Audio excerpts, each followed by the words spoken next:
अस्सलामुअलैकुम dear students. उम्मीद है कि आप सब खैरियत से होंगे और अपनी प्रिपरेशन बहुत अच्छे से कर रहे होंगे। तो आज के इस लेक्चर में मैं आपसे डिस्कस करूंगा ninth class mathematics exercise number 1.3 question number 7 in detail. अब क्वेश्चन नंबर 7 की फर्स्ट ऑफ ऑल आप डिस्क्रिप्शन देख लो। उसकी स्टेटमेंट क्या है कि इफ़ 2 इंटू मैट्रिक्स दी हुई है आपके पास plus 3 into matrix is equal to एक मैट्रिक्स दी हुई है, then find A and B. अब आपके पास ये मैट्रिक्स टाइप इक्वेशन दी हुई हैं, आपने फाइंड करनी है इसमें से ए और बी की वैल्यूज़। तो इसको सोल्व करते हैं। अब सबसे पहले हमारे पास लेफ्ट हैंड साइड पर देख लो, ये जो 2 के साथ मैट्रिक्स मल्टीप्लाई हो रही है, इसी तरह से प्लस 3 के साथ मल्टीप्लाई हो रही है एक मैट्रिक्स, और इज इक्वल टू हमारे पास मैट्रिक्स एज इट इज़ आ गई। अब हमने क्या करना है कि सबसे पहले इस 2 को इस पूरी मैट्रिक्स के हर एक एलिमेंट के साथ मल्टीप्लाई करवा देना है। तो 2 को 2 से मल्टीप्लाई किया तो 4 आ गया, 2 4 द 8, 2 3 द 6। अब ये देख लो माइनस और ये प्लस माइनस हो गया। इसी तरह से 2 को ए से मल्टीप्लाई किया तो 2a आ गया, प्लस आ गया एज इट इज़। अब 3 को इस मैट्रिक्स के हर एक एलिमेंट के साथ हमने मल्टीप्लाई करवाना है। तो 3 1 द 3, 3 को b से मल्टीप्लाई किया तो 3b, इसी तरह से 3 8 द 24 और 3 4 द 12। अब ये माइनस और ये प्लस का है तो माइनस हो गई, इज इक्वल टू ये मैट्रिक्स हमारे पास आ गई एज इट इज़। अब लेफ्ट हैंड साइड पर देखो, दो मैट्रिसेस हमारे पास हैं और दरमियान में ऑपरेशन है प्लस का। तो मतलब ये कि जो ये दो मैट्रिसेस हैं इनको हमने ऐड कर लेना है। हर एक जो एलिमेंट है वो दूसरी मैट्रिक्स के क्रोस्पोंडिंग एलिमेंट के साथ ऐड हो जाएगा। अब ये देख लो 4 प्लस 3 हो गया, यहाँ पर हमने लिख दिया।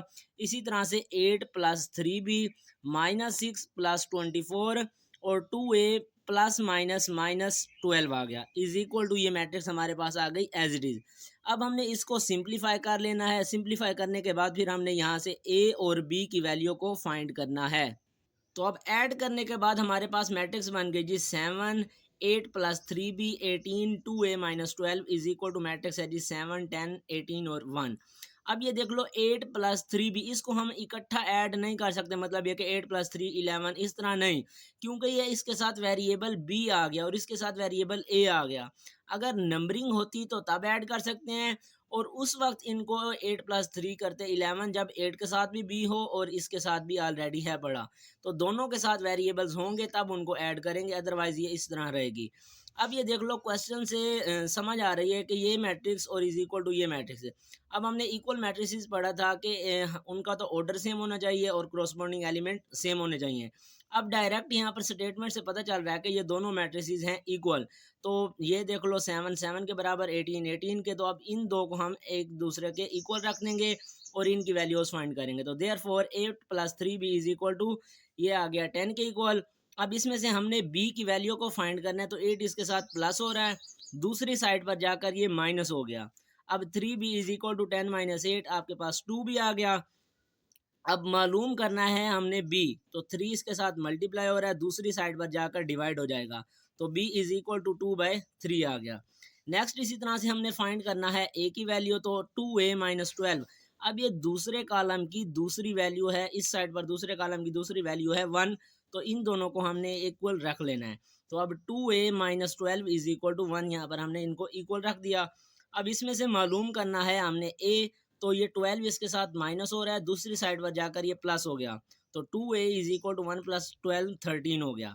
अब फिर मजीद हमने फाइंड करनी थी वैल्यू a की, तो 2 इसके साथ मल्टीप्लाई हो रहा है, दूसरी साइड पर जाकर ये डिवाइड हो जाएगा।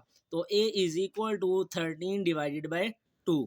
तो इस तरह से ये हम इस क्वेश्चन में a और b की वैल्यूज फाइंड करनी थी, जो कि मैंने आपको ये फाइंड करके दिखा दी और इजी तरीके से आपको समझा दिया। होप सो आपको ये क्वेश्चन इजीली समझ आ गया होगा। अब इस क्वेश्चन की आपने प्रैक्टिस करनी है और इनको अच्छी तरह से प्रिपेयर कर लेना है। तो उम्मीद है कि आपको ये वीडियो पसंद आई होगी। वीडियो पसंद आए तो वीडियो को लाइक कर दें, अपने क्लास फेलोज दोस्तों तक इसको ज़रूर शेयर करें ताकि वो भी इससे फ़ायदा हासिल कर सकें। तो मिलते हैं नेक्स्ट लेक्चर में, तब तक के लिए अल्लाह हाफिज़।